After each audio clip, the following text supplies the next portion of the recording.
All right, guys, so Streamline Property Management, your man, Joe Heller, the broker. I'm bundled up. We're heading into winter. Okay, so some little bit of a pro tip heading into our winter. We talked about cleaning out the gutters, power washing off the roof. Usually the north side out here on the west coast of those roofs have extra debris and, you know, maybe some growth of moss and things like that. What else can we do? All right, so we should check our carbon monoxide detectors and make sure they're in a good location. Now, carbon monoxide is different than smoke. It's heavier than air, so it's going to sit at the bottom. And I'll often see these carbon monoxide detectors put up in the ceiling, which makes no sense. So look at your infrastructure, such as a heater, anything that's going to put out CO2. And I would recommend putting your carbon monoxide detector near those elements. So for instance, most people are not putting carbon monoxide detectors in their garage where their furnace is. Now, why? Because, you know, it makes sense, have it in living space. But let's say you're like me and you love working on your truck or your car or something like that.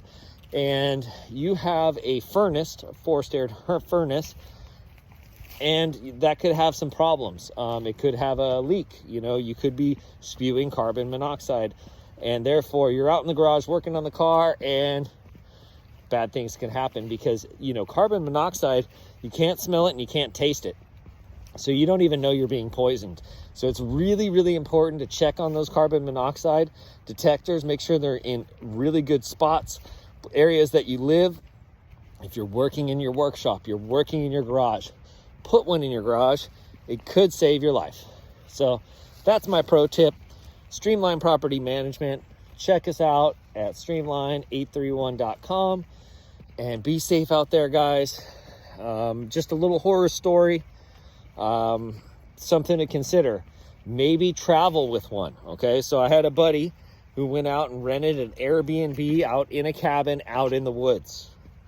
Okay, the carbon monoxide detectors batteries were dead. They didn't know that.